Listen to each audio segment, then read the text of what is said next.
Hello दोस्तों, मैं दिनेश आप सभी का यूट्यूब चैनल पर स्वागत करता हूं।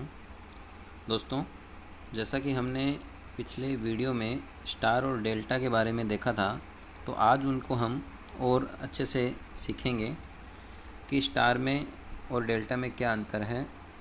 तो देखिए, स्टार कनेक्शन को हम क्या बोलते हैं? वाई कनेक्शन भी बोलते हैं, वाई संयोजन भी बोल सकते हो।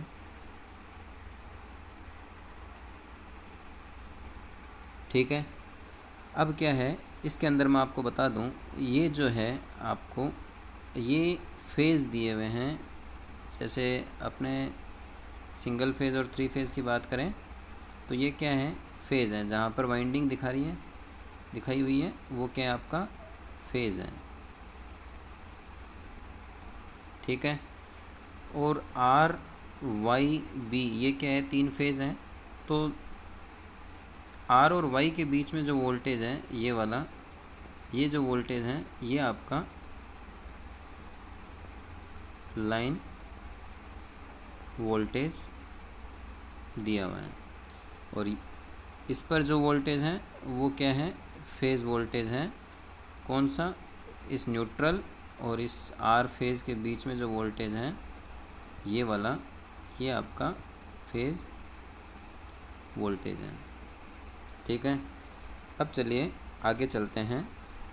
आगे देखिए कि फेज़र जो है वो हम किस तरह से बनाएंगे। अब स्टार कनेक्शन जो है उसमें जो धारा होती है, लाइन धारा और फेज़ धारा, देखिए यहाँ से जो करंट है यही करंट क्या है आपकी इस फेज़ के अंदर भी है। ठीक है। तो इसका मतलब फेज़ करंट और लाइन करंट जो है दोनों क्या होगी, समान होगी। तो हम फेज़र जो बनाएंगे वो समान अवयव जो हैं उनमें नहीं बनाकर जो असमान है उनमें बनाएंगे। मतलब करंट को ना बनाकर वोल्टेज को हम रेफरेंस लेंगे और उसमें क्या लेंगे, फेज़ वोल्टेज जो है V R N, V Y N और वी बी एन, ये क्या है, तीन फेज़ वोल्टेज हो गए। और जब आप लाइन वोल्टेज निकालोगे तो उसमें क्या करना है आपको, जो सदिश के अंदर हम करते हैं, सदिश दो सदिशों को ऐड करते हैं तो परिणामी सदिश क्या आता है, वी आर बराबर, यदि एक ए है दूसरा बी है तो ए का स्क्वायर प्लस बी का square plus 2 VA VB cos theta. उसी से क्या है आपको लाइन वोल्टेज निकालना है। और लाइन वोल्टेज की वैल्यू जो है, मान जो है वो कितना होगा वो देखिए एक VRN ये है और इसको मैं उल्टा शो करूँगा तो -VBN हो जाएगा। इन दोनों को जब आप ऐड करोगे तो परिणामी क्या होगा, ये आएगा। अब देखिए ये जो फॉर्मूला जो था इसमें थीटा जो है ये कितना होगा, तो देखिए ये टोटल कितना है, ये टोटल 180 डिग्री है। और हमें ये भी पता है कि ये तीनों एक दूसरे से 120 रहते हैं, तो 120, ये टोटल 180 है और ये 120 है, तो ये कितना बच गया, ये 60 डिग्री बच गया। तो ये जो थीटा जो है यहाँ पर आप 60 रखोगे तो वी आर जो लाइन वोल्टेज है आपका वो क्या आएगा, √3 V फेज़ आएगा। वो हम आगे डेरिवेशन में देख लेंगे, यहाँ आपको केवल इतना ही समझना है। अब देखिए कि ये आपका क्या आ गया, लाइन वोल्टेज आ गया, ये आपका था फेज़ वोल्टेज। तो लाइन और फेज़ वोल्टेज के बीच एंगल कितना हो गया, अब जब ये 60 है तो ये कितना हो गया, 30 डिग्री। ठीक है। चलिए ये बात हो गई स्टार की। आगे हम बात करते हैं डेल्टा कनेक्शन की। तो डेल्टा कनेक्शन में क्या होता है कि ये जो वाइंडिंग है ये क्या है, फेज़ है, ये तीन फेज़ हो गए। अब इस फेज़ पर जो वोल्टेज है ये वाला, ये क्या है, फेज़ वोल्टेज भी यही है और लाइन वोल्टेज भी यही है। देखिए इन दो टर्मिनल के अक्रॉस जो वोल्टेज है वो क्या है, बराबर है फेज़ वोल्टेज के।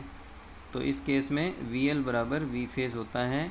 और करंट जो होती है, ये वाली जो करंट है, सपोज़ यदि ये करंट इधर से जाएगी तो ये क्या दो पाथ में डिवाइड हो जाएगी, एक इधर जाएगी और दूसरी इधर जाएगी।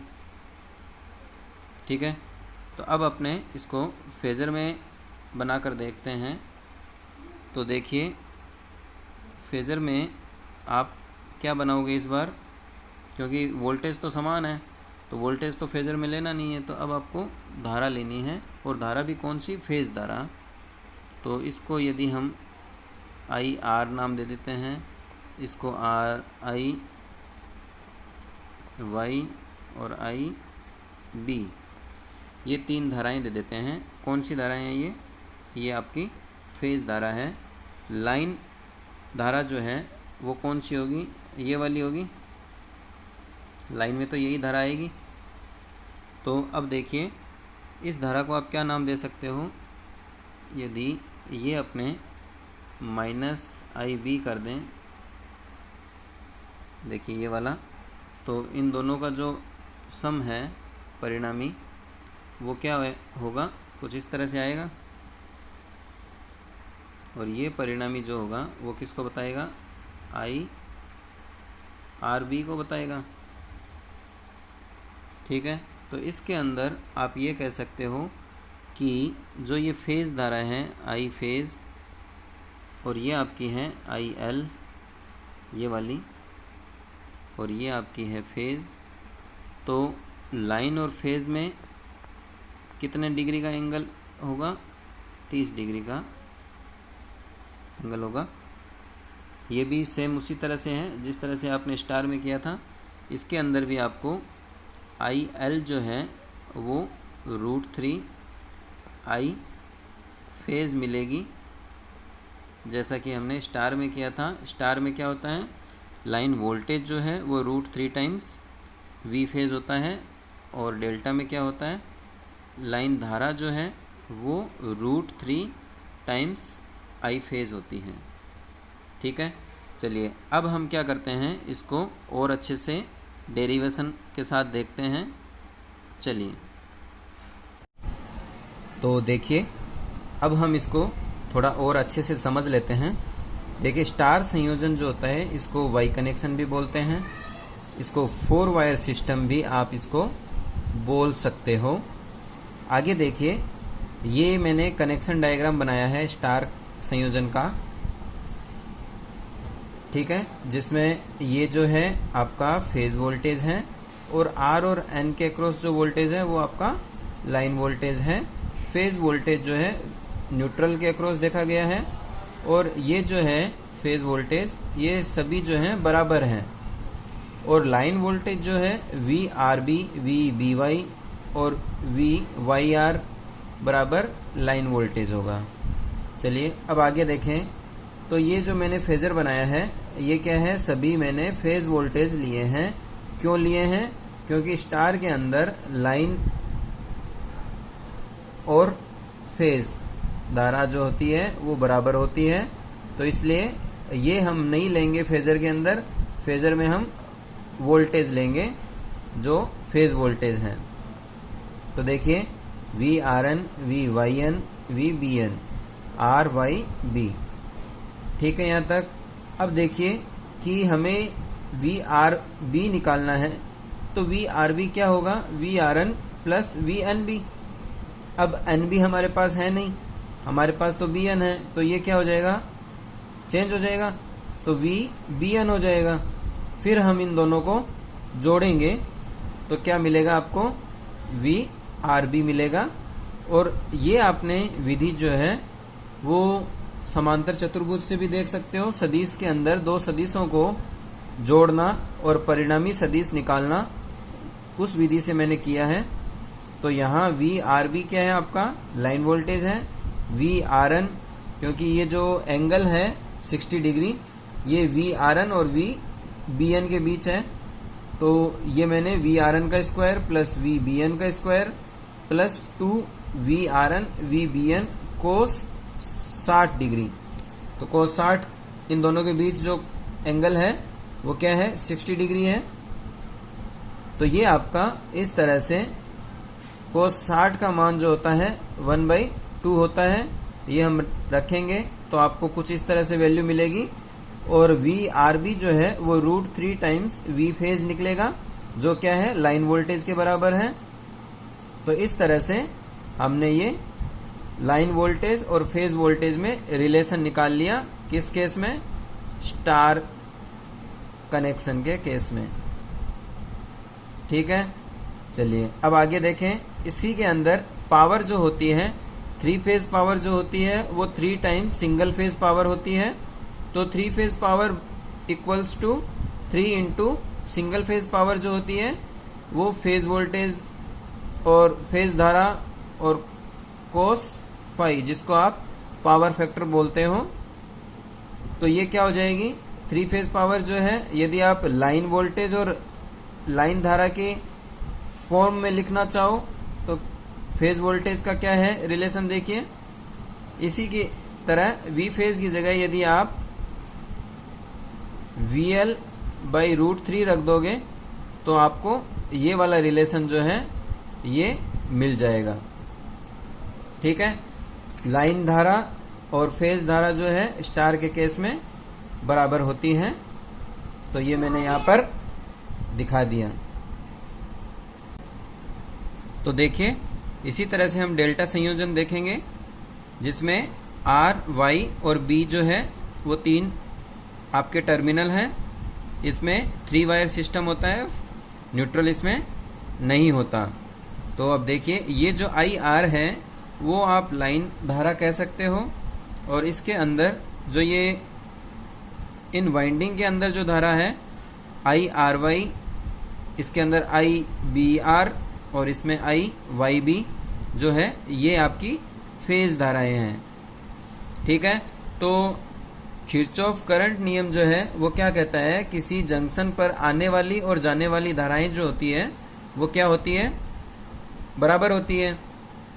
तो इस जंक्शन पर आने वाली धारा IR है, एक आपकी IBR है और ये आपकी जाने वाली है। तो इसको आप इस तरह से लिख सकते हो, IR प्लस IBR बराबर IRY। IR जो है वो क्या हो जाएगा, IR जो है IRY माइनस IBR, ये जो है ये आपके पास लाइन धारा हो जाएगी। इसको आप इस फेजर में किस तरह से बताओगे, IRY ये रहा और BR जो है वो माइनस है, तो ये मैंने माइनस में दिखा दिया IBR। और इनको जब आप ऐड करोगे इस तरह से, तो ये आपकी क्या बन जाएगी, IR जो है कौन सी धारा है, ये लाइन धारा बन जाएगी। और इसमें भी जिस तरह से आपने स्टार में किया था ऊपर, उसी तरह से 60 डिग्री का एंगल बनेगा। और आपके पास रिलेशन जो है IL जो है वो क्या आ जाएगा, √3 I फेज। और वोल्टेज जो है वो देखिए कि ये जो टर्मिनल वोल्टेज है RY के बीच, वही क्या है आपका, ये फेज वोल्टेज भी है। तो VL बराबर V फेज, ये आपको ध्यान में रखना है। पावर जो होती है 3 फेज पावर वो भी सेम होती है, वो नहीं बदलती, 3 इंटू सिंगल फेज पावर।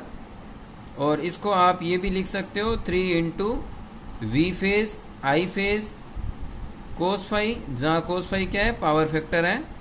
और इसको आप लाइन की फॉर्म में लिखना चाहो तो √3 VL IL cos फाई।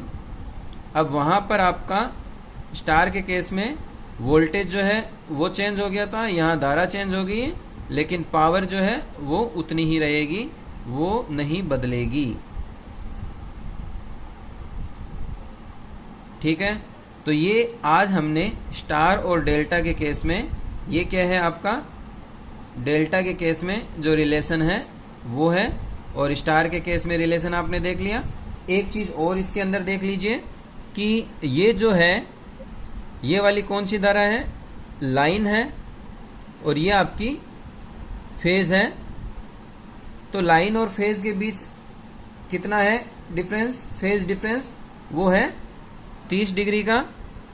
तो इस तरह से लाइन धारा और फेज धारा में जो एंगल है वो 30 डिग्री का कोण बनेगा। और कौन आगे है और कौन पीछे है उसको समझने के लिए देखिए, आप ये देख सकते हो कि जो घड़ी की सुई होती है उसमें क्या होता है, ये है, ये है, ये है। सपोज 3 की बात करें, 3 बजे के बाद 6 बजेंगे, तो ये पहले आया, ये बाद में आया। तो इसका मतलब जो पहले आएगा वो आगे रहेगा और जो बाद में आएगा वो पीछे रहेगा। तो इसके अंदर देखिए कि ये जो आपकी फेज धारा है लाइन धारा से आगे है, या इसको ये कह सकते हो लाइन धारा जो है वो फेज धारा के पीछे है। ठीक है, और कितना पीछे है, 30 डिग्री पीछे है। कब, जब आपका रेजिस्टिव लोड हो, प्रतिरोध लोड के अंदर केवल प्रतिरोध जुड़ा हुआ हो, तब क्या है आपका फेज धारा और लाइन धारा के बीच ये वाला रिलेशन रहेगा, और इन दोनों के बीच जो कोण है वो 30 डिग्री का रहेगा। ठीक है दोस्तों, आज के लिए इतना ही। अगले वीडियो में फिर मुलाकात होगी। Thank you.